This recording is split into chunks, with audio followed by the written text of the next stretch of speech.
नमस्कार जय जगन्नाथ केमिति अच्छंती आपण माने समस्ते आशा करूछि आपण माने सुस्थ रे थिबे आ खुशी रे थिबे एन्जॉय ईटिंग 559 को आपण मानकु बहुत बहुत स्वागत।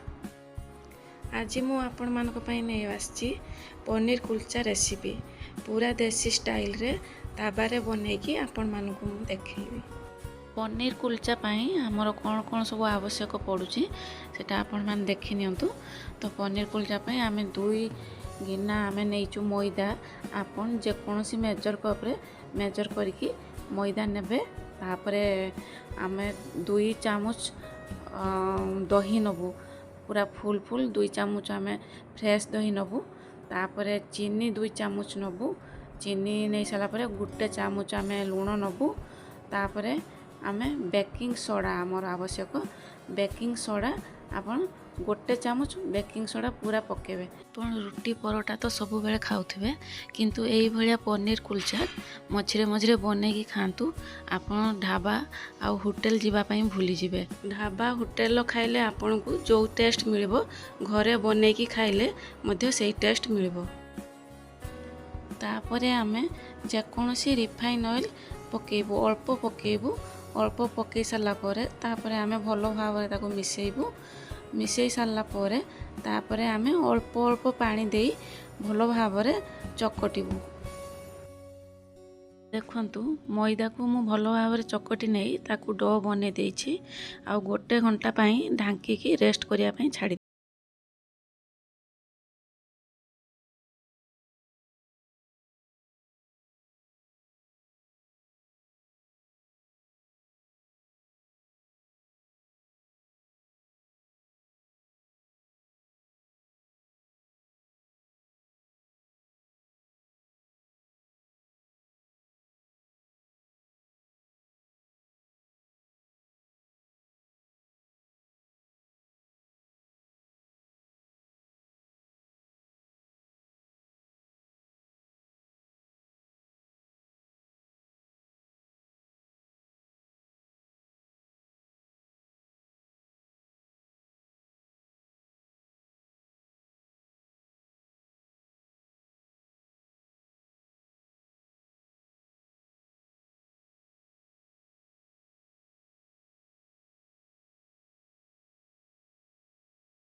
पकई नहीं तापर ताको मु भलो भाव रे मिसई नउछि आपण एई भलिया सब मसला को पकई की भलो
ନେବେ।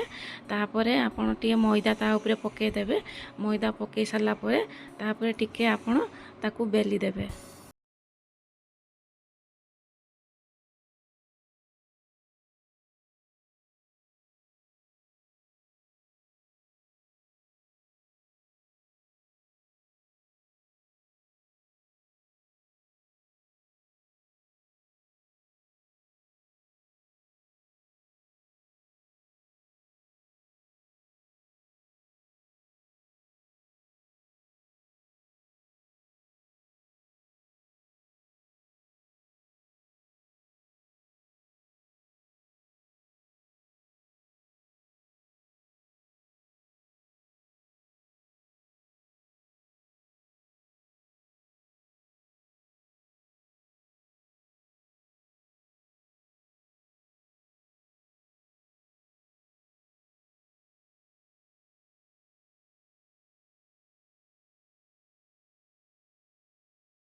ଆପଣ ଯେମିତି ମଣ୍ଡା ପିଠା ବନାନ୍ତି ସେଇଭଳିଆ ବନେଇବେ।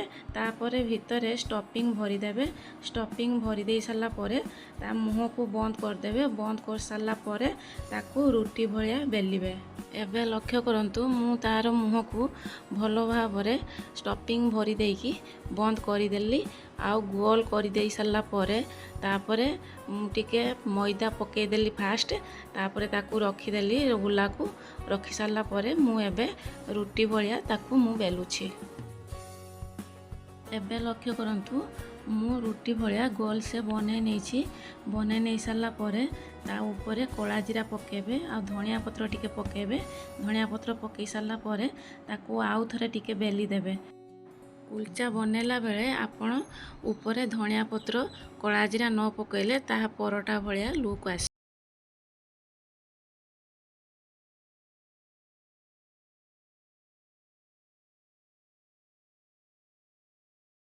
ତାୱା ଗରମ କରି ନେଇଛୁ। ଆପଣଙ୍କ ପାଖରେ ଯଦି ନନଷ୍ଟିକ୍ ତାୱା ଅଛି, ନନଷ୍ଟିକ୍ ତାୱାରେ ଆପଣ ବନେଇ ପାରିବେ। ନହେଲେ ଲୁହା ତାୱା ଥିଲେ ଲୁହା ତାୱାରେ ମଧ୍ୟ ବନେଇ ପାରିବେ। ଏବେ ଦେଖନ୍ତୁ, ପନିର କୁଲଚାକୁ ଆମେ ତାୱାରେ ପକାଇ ନେଇଛୁ ସେକିବା ପାଇଁ। ଆପଣ ଗ୍ୟାସର ଫ୍ଲେମ୍କୁ ମିଡ଼ିୟମ୍ ଆଞ୍ଚରେ ରଖିକି ସେକିବେ। ଏବେ ଗୋଟେ ସାଇଡ଼୍ ଆମର ସେକି ହେଇଗଲା, ତାକୁ ଆମେ ପଲଟେଇ ଦେବା ଓ ଅନ୍ୟ ସାଇଡ଼୍ଟିକୁ ସେକିବା। ଏବେ ଦେଖନ୍ତୁ, ଆମର ଦୁଇ ସାଇଡ଼୍ ସାରା କେତେ ସୁନ୍ଦର ଭାବରେ ସେକି ହେଇଯାଇଛି ଆଉ ଫୁଲି ବି ଯାଇଛି। ତା ଉପରେ ଆମେ ତେଲ ଦେବା, ନାଇଁ ତ ଘିଅ ଦେବା। ଆପଣଙ୍କ ପାଖରେ ଯଦି ଘିଅ ଥିବ, ଦେଶୀ ଘିଅ ଦେବେ, ନହେଲେ ନାଇଁ ତେଲ ଦେବେ। ଦେଶୀ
ସାଇଡ୍ ସାରା ଭଲ ଭାବରେ ସେକି ହେଇଯାଇଛି। ତାପରେ ଆମେ ଏବେ ଘିଅ ଲଗେଇବୁ। ଘିଅ ଦେଖନ୍ତୁ ମୁଁ କେମିତି ଲଗାଉଛି। ଆପଣ ଘିଅ ଲଗେଇ ପାରିବେ, ନାଇଁ ତ ତେଲ ବି ଲଗେଇ ପାରିବେ। ଘିଅ ଲଗେଇକି ଗୋଟେ ସାଇଡ୍ ଆମେ ସେକି ଦେବୁ, ତାପରେ ପୁଣି ପଲଟେଇ ଦେଇକି ଅନ୍ୟ ସାଇଡ୍ଟିକୁ ଘିଅ ଲଗେଇକି ସେକିବୁ। ମୁଁ ପନିର କୁଲଚା ସହିତ ପନିର ଭର୍ତ୍ତା ବନେଇଛି ଲଗେଇକି ଖାଇବା ପାଇଁ। ଯଦି ଆପଣମାନଙ୍କର ପନିର ଭର୍ତ୍ତା ରେସିପି ଦେଖିବା